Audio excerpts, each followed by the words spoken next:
Oh yes, he's a scholar. Yes.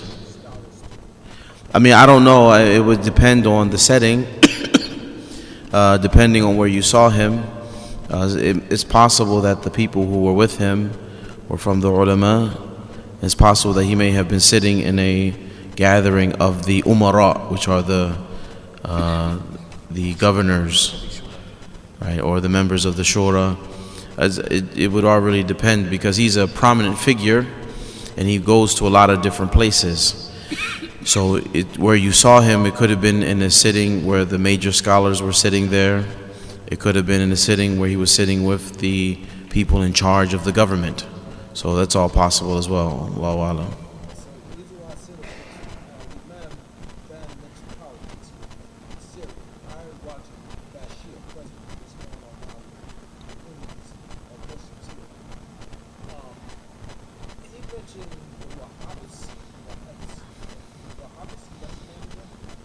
Some of it's all the Wahhabis. Who you said he? Who is he? Honestly, Sheikh, I'm gonna tell you, I don't know if maybe some of the other brothers can handle the political issues. I am very ignorant when it comes to the issues of politics, especially foreign politics. I am very not well versed when it comes to that. So maybe, I don't know if any of the other brothers feel comfortable with discussing those issues. But honestly, I don't really know much about those politics. I will have to apologize, and won't be able to even answer any of those questions. So your question is about.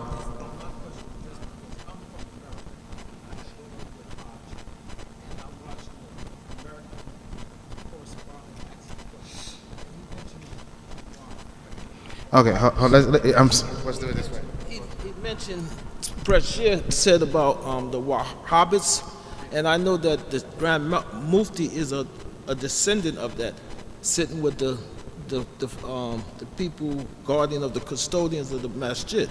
So, in a time like this, what he said, they're devious.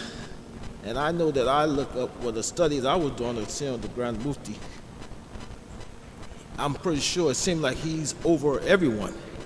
If Bashir think of him like that, and then the other one, the king, Abdul Aziz at the time who passed, then that's a division, and it's affecting us right here, to me. Me as a Muslim, it affect me because I want to know, what's going on.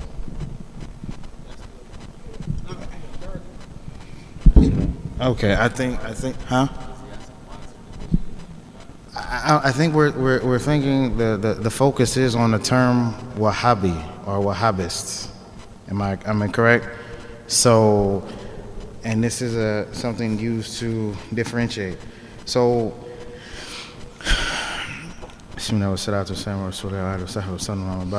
I think, when people use terms, these terms mean different things to different people and at different times. Okay, so when in general, the term Wahhabi, there's a book about it. What's the name of the book? There's a book about that term. You don't know? Okay. It was a book. But the term Wahhabi was used to describe the movement of Muhammad ibn Abdul Wahhab, one of the co-founders of the Saudi Arabian, or one of the, I won't say co-founders, but technically a co-founder of what we call Saudi Arabian dynasty, the first dynasty. Now, so when you have, you can have someone like Bashar Assad use that term. You can have someone like the Nightly News use that term, and you can have someone on the street use that term, and it can all mean different things. So when you have the term Wahhabi, generally it's the origin of it was to describe the movement of Muhammad ibn Abdul Wahhab and his assistance to King Saud at that time. It has basically evolved to kind of in certain certain places and facets to mean someone more of a puritanical type of methodology of Islam. Some people will call it literal. Some people will call it this. Some people will call it that. Some people will equivalent it with the term Salafi. So the thing is that when you have that, you kind of have to ask that person, what do they mean by that term? You know, I don't want to try to confuse you. And as the brother said, you know, I'm not that versed in politics, but you have people that use terms a lot. They'll call somebody Shia, right? Or someone will say, I'm Shi'i, right? And there's underneath that term Shi'i, that's like an umbrella term, right? There's an umbrella term. It can be Twelvers, it can be Ismailis, it can be Eloise, and these are all terms that you have, and so it really just depends. So when that term is being used, we have to figure out that perspective of that particular person, all right? But generally, they use that term, especially here in the Western media, and especially people of more secular style governments, they use it to be religious, you know, people that want a type of religious type theocracy. That's the, and I want to kind of leave it at that. That's kind of the general term that they use. Yeah, you had a question? Okay. What? It's maxed out. Okay, so go ahead. We'll get him his question. And while you ask your question, I can fill the poll. I wanted to ask the panel if they would provide some advice to us in regards to studying, but I wanted you to put it in the context of some of our audience is of the college years where they're still studying secular knowledge as well as trying to deal with what they need to on their Islamic knowledge. Then there's those of us who are older who are done with our secular studies and we're focusing on trying to learn more about Islam. What advice from your experiences, what advice do you have to those two groups of people on continuing to study Islamically? Okay, before he gets into that, what we're going to do is just remind you how to do the questions. What you will do is you will text GMASSEY 360 to 37607. 37607. You text your questions to GMASSEY 360 to 37607.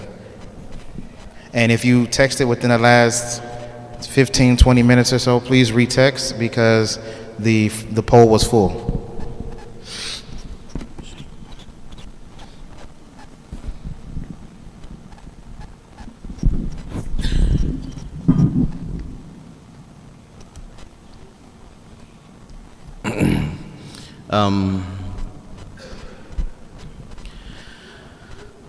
My advice to everyone, the young, the old, those who are doing secular studies, those who have finished their secular studies, my advice first and foremost is to memorize the book of Allah subhanahu wa ta'ala.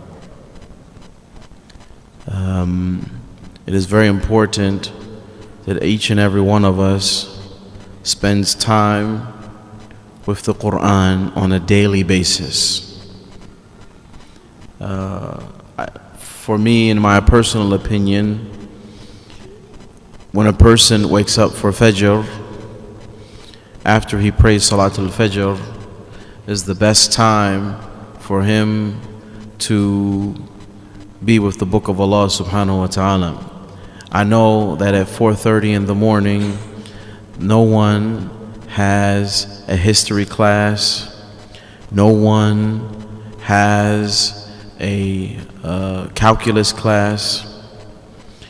So most people most people. I know that there are some people who have to work at that time, but most people in general don't. They're not at work at that time. Or don't have to be to work that early in the morning. So it's possible for that person to spend his time with the Book of Allah subhanahu wa ta'ala, memorizing as much as he possibly can from the Quran. The student or the person who wants to study, the first thing that I would advise you before we get into what you should read, what you don't read, what you should study, how long you should study, first thing we need to do is we need to learn how to manage our time.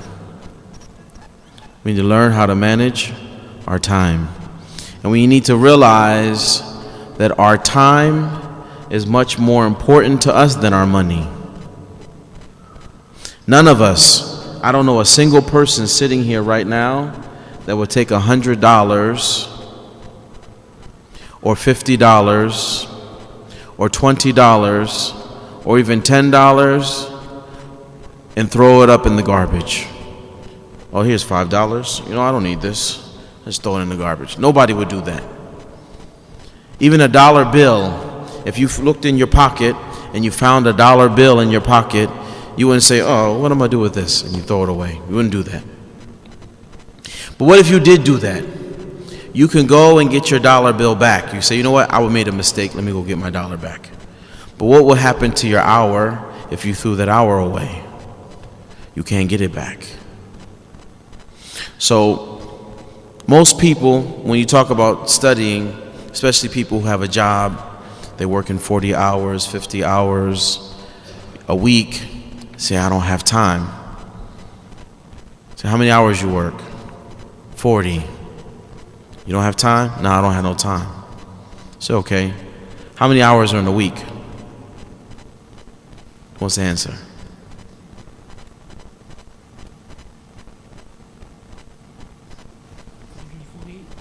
$148? You sure? Huh? 168. Very good. So you got 168 hours in a week. You work 40 hours. How many hours are left? Huh? 128. How many hours a day do we sleep? 6? 8? 7? Huh? 6? Say 7. So 7 times 7 is how many hours? 49. Say 50 hours. So if you subtract 128 minus 50, how many hours we have left? 78. 78 hours. Now you got 78 hours that you have to play with. You know, we got to spend time with our families. You know, we got to spend time with the brothers. You know, we have to relax a little bit and enjoy ourselves. So we'll give all of that, 40 hours per week, right? Like a full-time job. We'll give that 40 hours. How many hours we got left? 38? That's a lot of hours. I mean, we can divide that up from, we have to use the bathroom, we have to sit down and eat. It's a whole lot of, miscellaneous hours that we give away. Yellow, we give away another 15 hours for the miscellaneous stuff, for eating and using the bathroom and all those things. How many hours we have left, roughly? 23. So 23 hours a week is a lot of hours to be spending reading books, listening to lectures. That's a lot of hours if you were actually spending. Let's knock that down. Let's say we're going to waste, is it 23? We're going to waste 13 hours a week, just wasting them. So now we just have 10 hours. Those 10 hours should be extremely important to us, that's our study time. That's a little bit over an hour a day. Just a little bit over an hour a day that we spend studying and learning our religion. So most people, when I talk to them, I know, I'm not saying you in particular, as we never had this discussion, but there's a lot of brothers that I talk to when they ask the question about studying. When you ask them about, well, how much do you read? How much? He said, I don't have time to read. And then you go through this exercise with them. But what do you do in the week? I eat, I sleep, I spend time with my wife and kids. I drive back and forth to work. I do this. And then you come up and you see, well, you have 40 unaccounted for hours. You're not sleeping. You're not watching haram TV, right? You're not even wasting time. When we go through the list of things that a person does in the week, and I ask them individual hours, and they give me, and I add it up, we say, you're not even wasting time. You might as well be off the planet when it comes to these hours. And we have our money down to a science. We don't spend a penny except that we know about it. So, and in reference to studying, it's extremely important that we know about time management in order for us to be able to accomplish all of the things that we need to accomplish in the course of a day. So the student who's studying in college and the professional who's finished with college and they moved on to their work, again, I believe that they should be focusing on memorizing the Quran.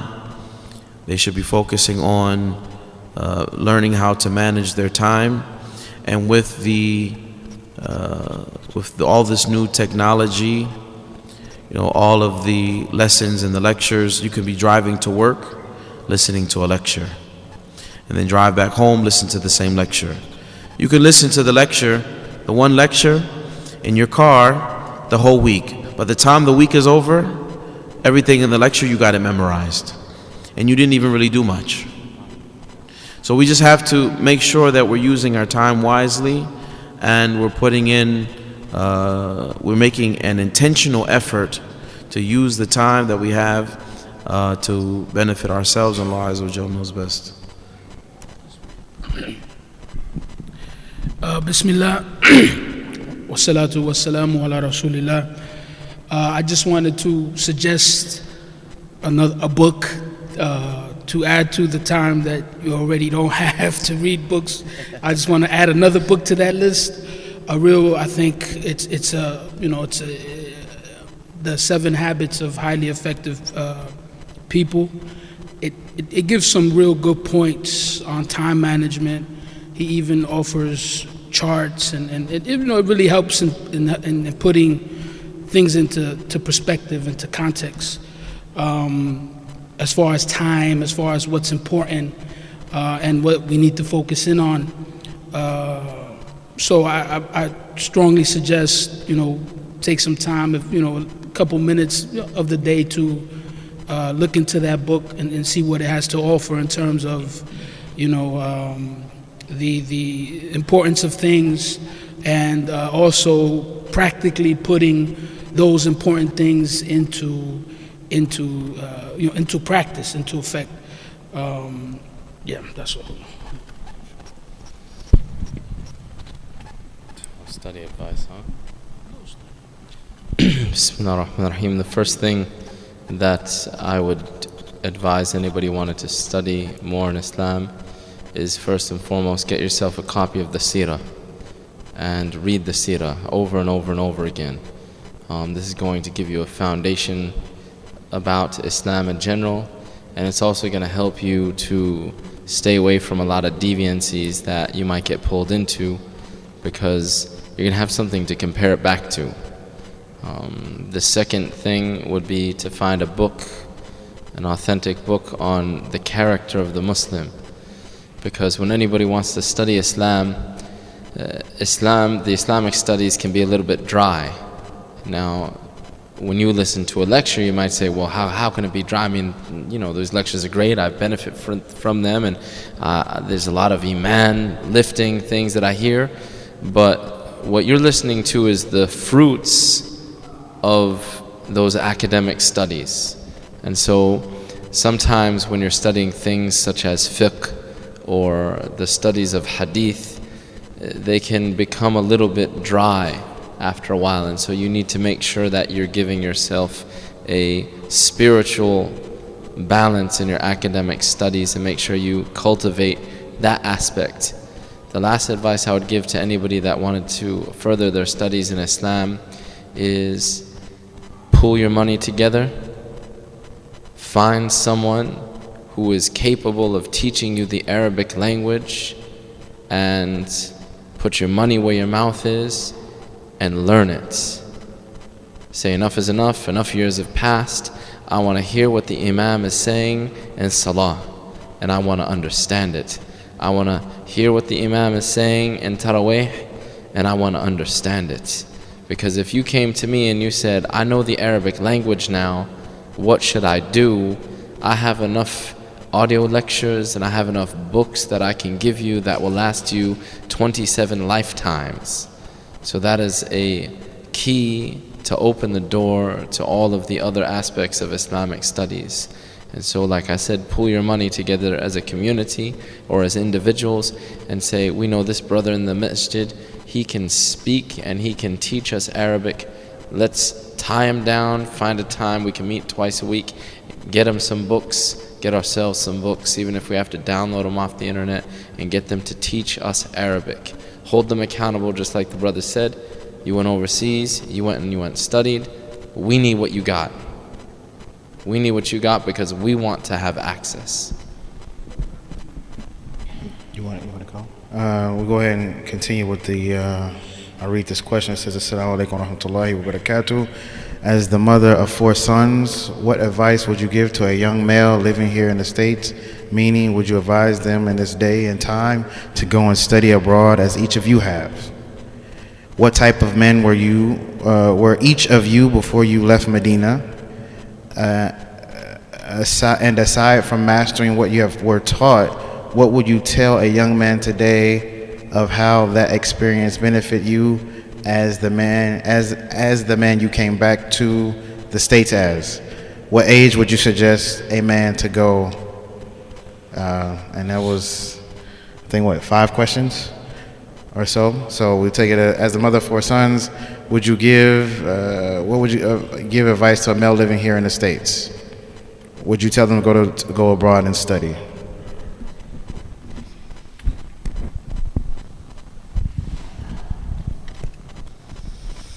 Yes. All 4 of your sons should go study. If they had the ability to go all as a jama'ah, then that would be better. Allah subhanahu wa ta'ala knows best. Bismillah. Yeah, if the that door of learning in a structured environment is opened for any individual, especially in the blessed city of the Prophet ﷺ or in Mecca, I mean, that's an opportunity that can't be bought. Literally, you can't. It's tough. I have a son, and nephews who are of that age. One of my nephews, he applied to Medina, but we went. We didn't know Arabic. We didn't, and alhamdulillah, if the niyyah is correct, the intention is right. Of course, you have to pay attention to your children's development and where they're at. And if that's something you would encourage you would want your child involved in, the earlier you start encouraging them and preparing them for that process, the better. So if that opportunity presents itself, most definitely, inshallah. Bismillah. I would say, and I get this question a lot, yes, but that's with conditions.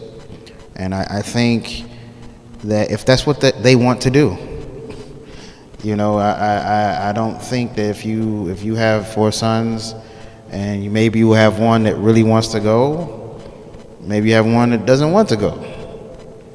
The Prophet ﷺ said, "Kullun muyassarun lima khuliqa lah." right? Everybody has a special, or is been made easy for what they've been created for. You know, some things have been made easy for others. Some people have that aptitude to study in the structured environment. Some people don't. Actually, Imam Abdullah Smith, he was with me when he came to Dallas not too long ago, and I said, "Listen, man, come and meet me. I'm in Starbucks right now because this young brother wants to come and go overseas." And I said, "Well, you know, where you want to go, and so on and so forth." So that person has to, you know, if you see in your children maturity, you see in them the ability to handle some of the struggles that we've talked about. You know, at least they should go and try, right? At least they should go and try. I've known people that says, no, I want this son to go, I don't want that son to go. I'm like, why would you say something like that? Like, you know, I want this son to go, I don't want that son to go. If this son wants to go, why would you discourage that person? If that son doesn't want to go, why would you force? So when you have some of these issues, we have to kind of really look and see if that's what that kid wants to do. Now, the potential benefit from going overseas and studying, especially in a place like Medina and Mecca, is tremendous. So the opportunity, if it's there, take it. But once again, you know, as parents and guardians and you know, older, you know, aunts and uncles, if we see seriously that there's not a level of maturity there, there's not a level of serious there, if we haven't prepared them, maybe that's something that we should reconsider. I don't know if the brothers agree with me on that, but inshallah ta'ala. Bismillah ar-Rahman ar-Rahim. Just sort of looking at the next question inside of it. So it's asking about what type of man you were and how did that affect you, and to the type of person that you came back. So I had a very different experience in Medina than probably a lot of people, and it's interesting listening to the stories from Abu Muslima all the way to me, because when he went, you know, Saudi Arabia looked a lot more like a third world country. Now when I showed up, it was looking, you know, more like America, minus, well, it was basically a lot of sand and it was still the desert. But, you know, everybody's got iPhones, everybody's got, you know, Samsung Galaxies, you know, people driving around Beamers and Lexuses and GMCs and, you know, Tahoes and Suburbans, and you know, it's pretty much an advanced country. But at the end of the day, Allah is going to test you with something. And so a lot of people struggled with Medina. Medina was not an easy place to be. There were people there that their presence there caused a divorce between them and their wife, because people just couldn't handle the lifestyle there. And even though we had all of these good, nice amenities that weren't around during the time of Abu Muslima, there was a lot of things still that were extremely difficult. For me, when I got to Medina, you know, I remember I was waking up before the adhan, and I was actually being able to get to the masjid in the university to call the adhan. And so I was like on a real high state of iman when I first got there. By the time I had left, I was dragging myself out of bed just to pray Fajr, because of the difficulty that I had faced. I think partially due to my schedule, because I was waking up, going to school, going to work, coming home, going to the haram, and you can actually become depressed just by overexerting your body physically. It can actually affect your mental state and make you depressed. And so it's an extremely difficult process that people go through. So I think reiterating what the brothers had said about, you know, making sure that this person is mentally prepared for the experience, because it's a battle, and that's some of the points that people want to get across is that it's not all fun and games. It's not you go to the, you're going to go to the haram and you're going to make umrah every week and, you're going to drink zamzam. That's all you're going to drink is zamzam, and people are going to be nice to you and salams, and people are going to offer you their daughters, and you're going to get married to 4 wives. Everything's going to be great. It's a difficult place. And I was broken when I came home. Literally, when I came home, I was probably the lowest of the low I'd ever been. It broke me in half. Other brothers, maybe, mashallah, they came and it filled them with iman. For me, it was extremely difficult because we're studying fiqh all the time. And I was warned before I got there. I was told before I got there that you have to figure out some process of developing yourself spiritually, because you're going to just be doing academic fiqh, and that is going to eventually become a burden on you. And that's what happened. So you're just stuttering haram, halal. The scholars differed into 3 opinions. This is his evidence, this is his evidence, this is why they differed, and this is his refutation of that. And you do that for a semester, you're like, yeah, I love it. You do that for 8 semesters, along with all the other difficulties that you have, and it can really sort of burden the individual, along with all of the other different trials that you heard the people say. So I would say that, it was very difficult for me, and I came kind of back a bit broken, but not defeated. And so now I'm in the process of learning as I go along all of the lessons that I had learned, and seeing how they benefit me as an individual as I start to try to help other people. And sometimes when you're in the middle of the mix, you don't realize how much you've learned and how much you benefit until you try to benefit other people with it.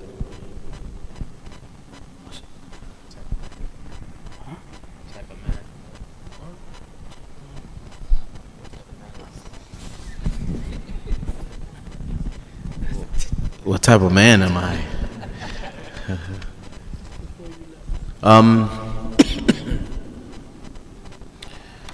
I myself, growing up, I didn't have my father around really to kind of show me what a man is supposed to be. This is how a man behaves in these circumstances, and so on and so forth. Most of my growing up was around women. So what I did when I graduated high school is I went into the military. And through the military, I learned a lot about myself and, I guess manhood, leadership, a whole bunch of other things that I learned. So I came out of the military after 2 years, and I was a very different individual after I got out the Army, as far as discipline, taking responsibility, being assertive, and respect for leadership, things like that.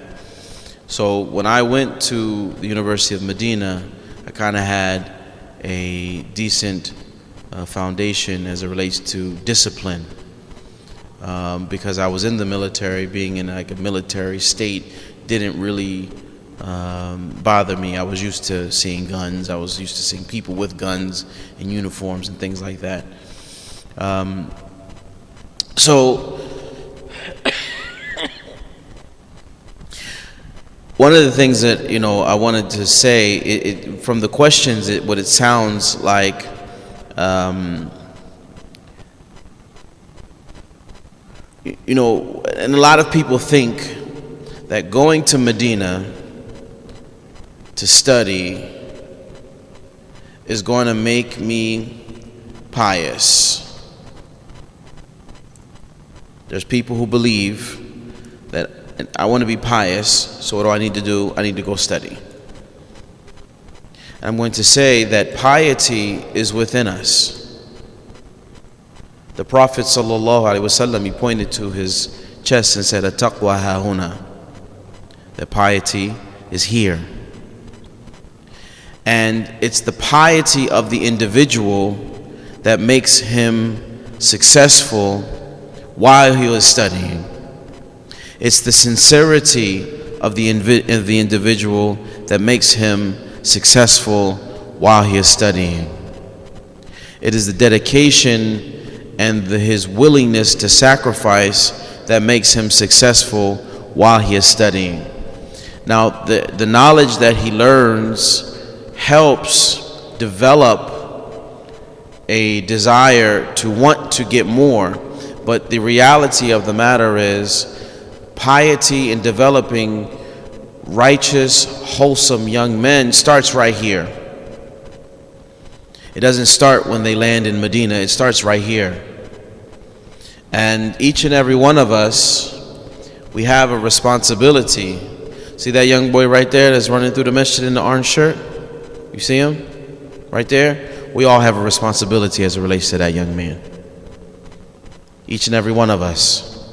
We're not going to just let him grow up and we don't take some type of responsibility to make sure that he has a righteous upbringing. So as our Sheikh Abdul Shaheed said, oh, is he ready? Is he interested?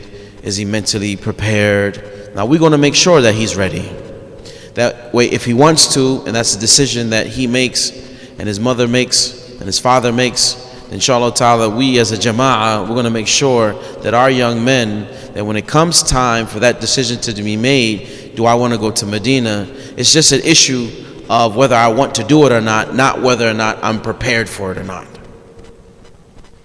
Am I spiritually ready for it or not? Because we're going to handle that right here, inshallah ta'ala. Because right now as I look around the musalla, I can see young men, I can see older men. I see wisdom. Like right here, I can see wisdom right here. And that knowledge and the wisdom that Allah Azza wa Jal gave to you two brothers that I'm looking at right now in particular, that has to be passed down. And the of wisdom that the two of you have learned over the years that people aren't going to learn in Medina. And only through life and experience are they going to learn these things.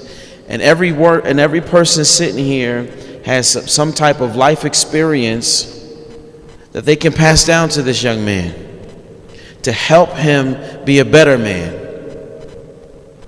So that when he does land in Medina and he feels the heat, he knows how to be patient. And when he has to eat rice, he knows how to be patient.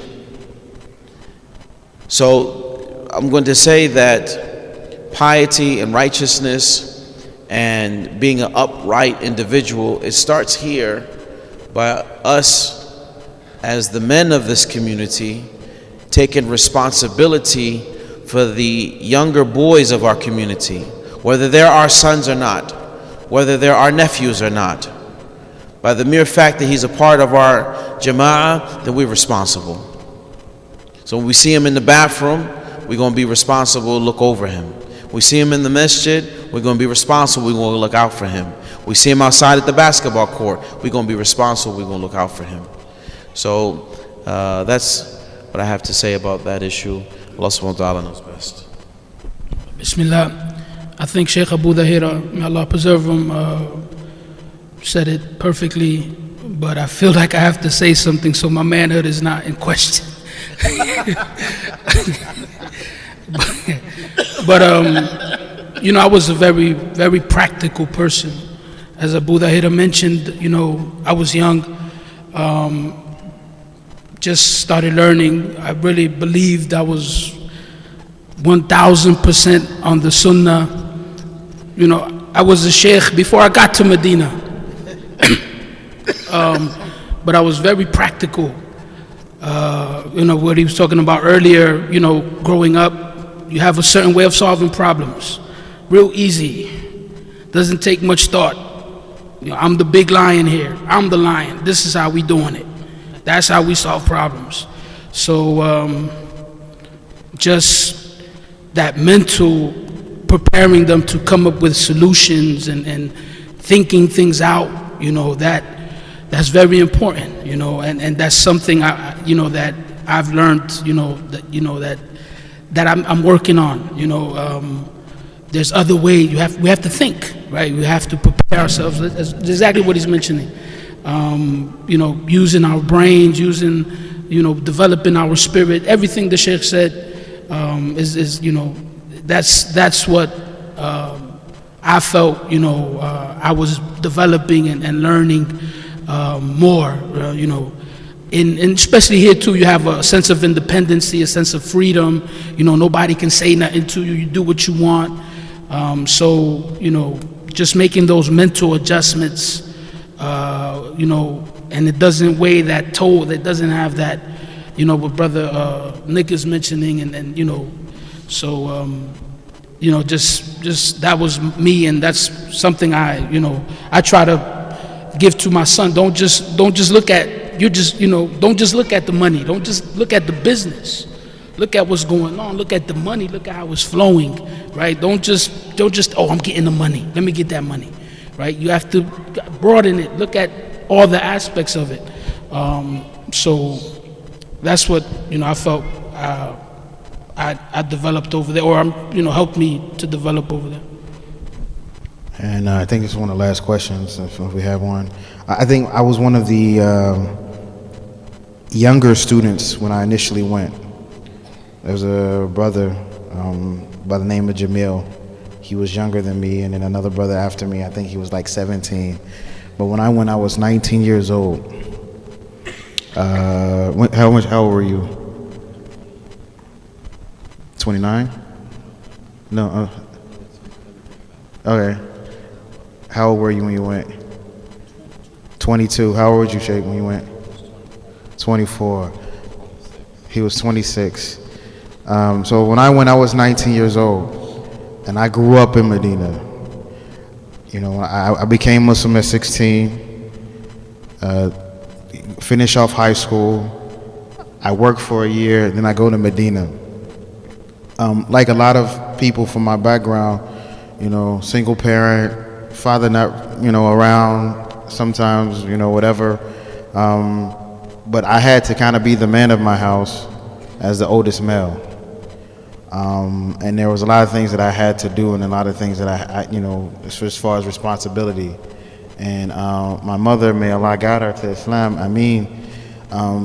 she kind of just put, and my family in general, I had a large family, they kind of put into me, like you kind of have to do for self. You have to be self-sufficient type of thing. You don't wait for anybody, like type of thing. So when I got to Medina, I was 19 years old, one of the youngest people there, and I had to grow up. A lot of my 20s were there. I got married in Medina. I had my first child in Medina. Well, my wife had her first child in Medina. The first time I was put in charge of anything, it was all those experiences what happened while I was over there. And so I grew up in Medina.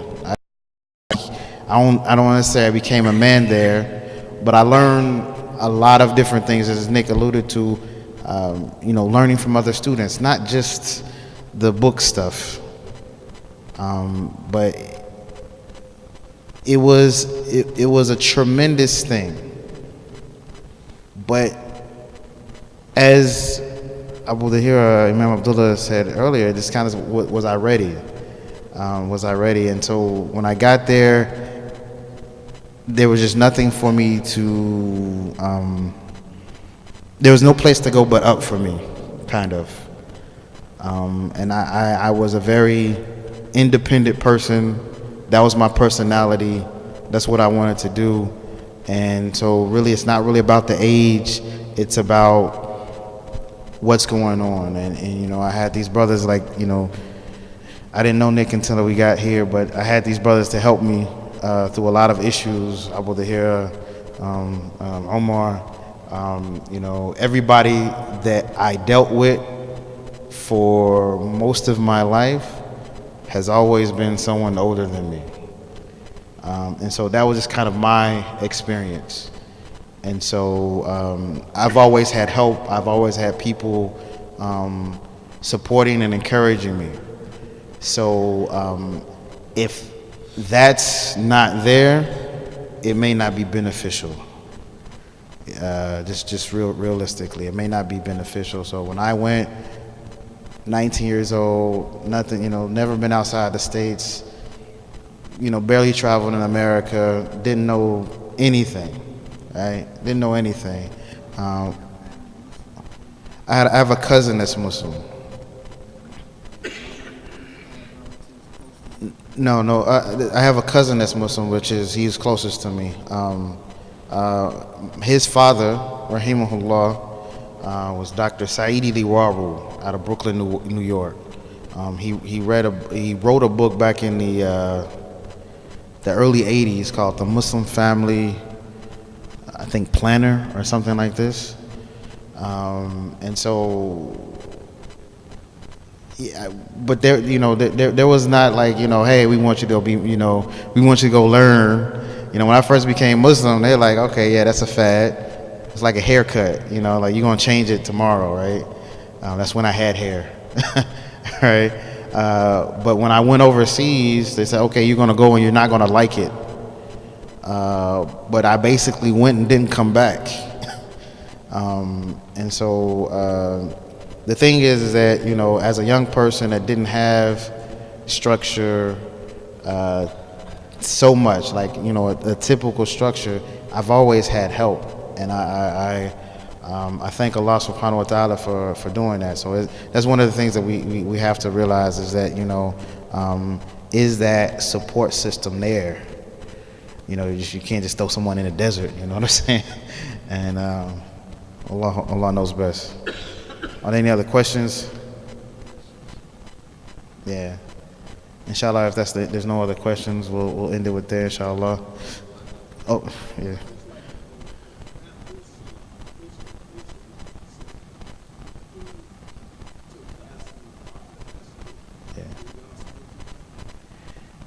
Yes, so he said, well, do we take classes in the Prophet's Masjid?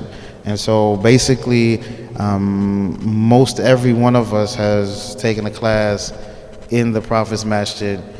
Sometimes, whether it's a Quran class or anything, students to this day, that's what they do. Sometimes, if you want to go to get some personal time with the sheikh or a teacher, you would go to their house, or you would go to another masjid. One of the things is that, it just kind of depends on what you wanted to learn and how you wanted to learn it. You know what I'm saying? I knew people that would go like on the weekends to Mecca to take classes. You know what I'm saying? So it just kind of depends on what you want to learn, who you wanted to learn from, and how you wanted to learn it. So yes, the people still take classes from the Prophet's Masjid, and a lot of those classes are recorded digitally, and you can download them off the internet. So if that's it, subhanakallahumma wa bihamdika, ashhadu an la ilaha illa anta, astaghfiruka wa atubu ilayk. Jazakumullahu khair. Assalamu alaikum wa rahmatullah.